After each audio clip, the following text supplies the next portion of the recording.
কোচবিহার পঞ্চানন বর্মা ইউনিভার্সিটির under graduate কোর্সের প্রথম সেমিস্টার, থার্ড সেমিস্টার এবং ফিফথ সেমিস্টারের অনার্স এবং প্রোগ্রাম কোর্সের যে সমস্ত ছাত্রছাত্রীরা তোমাদের রেজাল্টে সুখী নও বা তোমাদের রেজাল্টে তোমরা খুশি নও, তোমাদের জন্য কিন্তু পিপিআর এবং পিপিএস এর অনলাইনে আবেদন প্রক্রিয়া শুরু হয়ে গিয়েছে।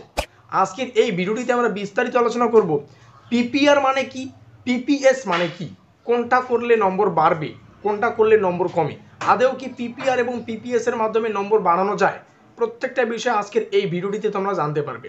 এছাড়াও পিপিআর এবং পিপিএস এর জন্য কত টাকা আবেদন ফিস জমা করতে হবে, প্রত্যেকটা বিষয় আজকের এই ভিডিওটি মারফত তোমাদের সামনে উপস্থাপন করব। তো যাই হোক, শুরু করছি আমাদের আজকের এই স্পেশাল ভিডিওটি। এই হচ্ছে আমাদের সম্পূর্ণ নোটিফিকেশন। তো যাই হোক, শুরু করছি আমাদের আজকের এই স্পেশাল ভিডিওটি। তো ভিডিওটির শুরুতেই এখানে দেখো আমাদের ইংলিশে কিন্তু অনেকগুলো লাইন প্রকাশিত রয়েছে আমাদের ইউনিভার্সিটির অফিসিয়াল ওয়েবসাইটে। আমরা ধীরে ধীরে কিন্তু আলোচনা করব। তোমরা যারা যারা ইংলিশে দুর্বল, কোনো ব্যাপার না, ভিডিওটি শুরু থেকে শেষ পর্যন্ত দেখো, প্রত্যেকটা তথ্য ভালো করে বুঝতে পারবে। প্রথমে আলোচনা করব পিপিআর মানে কি। দেখো, পিপিআর যার ফুল ফর্ম হচ্ছে পোস্ট পাবলিকেশন রিভিউ, অর্থাৎ এই পিপিআর যদি আমরা আবেদন করি, পিপিআরে যদি আমরা কোনো ফর্ম আবেদন করি কোনো সাবজেক্টের ক্ষেত্রে, তাহলে কিন্তু আমাদের সম্পূর্ণ খাতাটাকে, ধরে নাও আমরা পলিটিক্যাল সায়েন্সের পেপারটাকে পিপিআর হিসেবে কিন্তু আবেদন করলাম, এক্ষেত্রে আমাদের পলিটিক্যাল সায়েন্সের পেপারটাই কিন্তু সম্পূর্ণ পুনরায় কিন্তু খুঁটিয়ে খুঁটিয়ে দেখা হবে। এটাই হচ্ছে পিপিআর এর মানে। আর এখানে আরও একটা অপশন থাকবে, সেটা হচ্ছে পিপিএস। পিপিএস কথার অর্থ হচ্ছে, যার ফুল ফর্ম হচ্ছে পোস্ট পাবলিকেশন স্ক্রুটিনি। এটার অর্থ কি, ধরে নাও আমাদের 1 নম্বর দাগে বা 1 দাগে একটা 5 নম্বরের প্রশ্ন থাকে, কি বললাম, 1 দাগে 5 মার্কের একটা প্রশ্ন থাকে। এক্ষেত্রে আমরা এই 5 নম্বরের যে প্রশ্নটার উত্তর লিখেছি, সেই নম্বরে আমাদের 3 নম্বর দেওয়া হয়েছে, অর্থাৎ 1 দাগে 5 নম্বরের একটা প্রশ্ন এসেছিল, আমরা উত্তর করেছি, সেই প্রশ্নের উত্তরে কিন্তু স্যার 3 নম্বর দিয়েছেন। তো আমরা যদি পিপিএস এর জন্য আবেদন করি, সেই 3 নম্বরটাই কিন্তু খুঁটিয়ে দেখা হবে। স্যারেরা কিন্তু আবার দেখবেন যে এই 5 নম্বরের জন্য এই স্টুডেন্টটা আদৌ কি 3 নম্বর পাবে নাকি 3-এর বেশি পাবে। এটা হচ্ছে মোস্ট ইম্পর্টেন্ট বিষয়। পিপিএস কথার অর্থ কি তোমাদের সামনে উপস্থাপন করলাম। এবার দেখো, পিপিআর কিংবা পিপিএস যাই করো না কেন, এক্ষেত্রে কিন্তু নম্বর কমারও সম্ভাবনা থাকে। ঠিক আছে, এমনটা না যে নম্বর কমবে না, নম্বর কিন্তু কমারও সম্ভাবনা থাকে। যখন তারা খুঁটিয়ে খুঁটিয়ে দেখবেন, তারা যদি এটা লক্ষ্য করে যে নম্বর কমছে, অবভিয়াসলি কিন্তু তোমাদের সামনে নম্বরটা কিন্তু আবার কম হয়ে আসবে।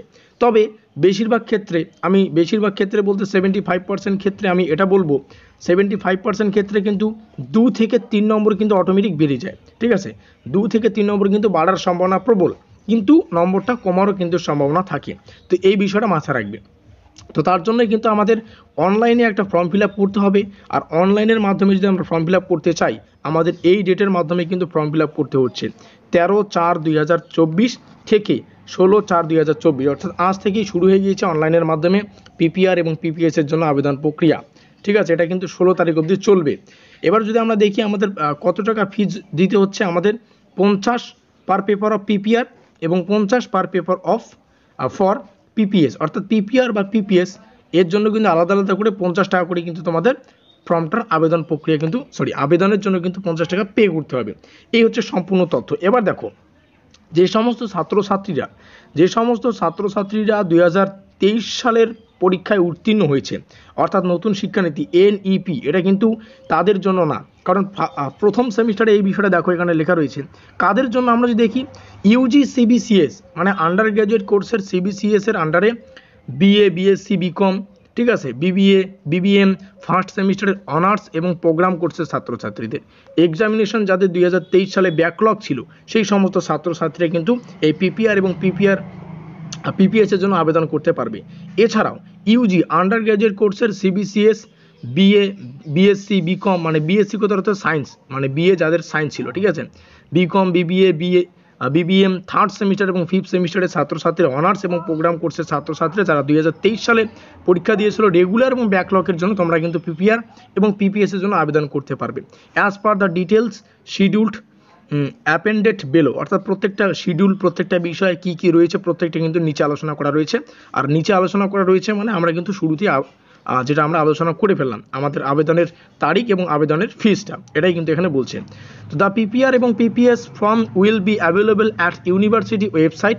আমরা যদি ইউনিভার্সিটির ওয়েবসাইটে দেখি, তাহলে আমাদের এই www.cbpbu.net যদি আমরা সার্চ করি, ক্রোম ব্রাউজারে বা গুগলে গিয়ে, তাহলে কিন্তু আমাদের এটা কিন্তু সার্চ করে আমাদের কিন্তু পিপিআর এবং পিপিএসের জন্য আমরা নতুন করে আমাদের পুনরায় খাতাটা রিভিউ করার জন্য এবং নম্বরগুলো পর্যায়ক্রমে কিন্তু যোগফল করার জন্য আবার কিন্তু আমরা অনলাইনের মাধ্যমে আবেদন করতে পারি। এই হচ্ছে সম্পূর্ণ প্রসেস। এবার তোমাদের মধ্যে যে সমস্ত ছাত্রছাত্রীরা চাইছো তোমরা নিজেরাই মোবাইলের মাধ্যমে বা নিজের মোবাইল ফোনে এই পিপিআর এবং পিপিএসের জন্য আবেদন করবে, তাহলে কিভাবে করবে তোমরা যদি এটা জানতে চাও তাহলে কমেন্ট করো। আমি পরবর্তীতে বা আজকে আরেকটু পরে যদি কমেন্ট আসে তবেই কিন্তু আমরা এই মোবাইলের মাধ্যমে কিভাবে পিপিআর এবং পিপিএসের জন্য আবেদন করা যায় সেটা তোমাদের সামনে উপস্থাপন করব। ভিডিওটি ভালো লাগলে অবশ্যই লাইক করে দিও, বন্ধুদের কাছে শেয়ার করে দিও। আমাদের আজকের এই স্পেশাল ভিডিওটি এই পর্যন্তই।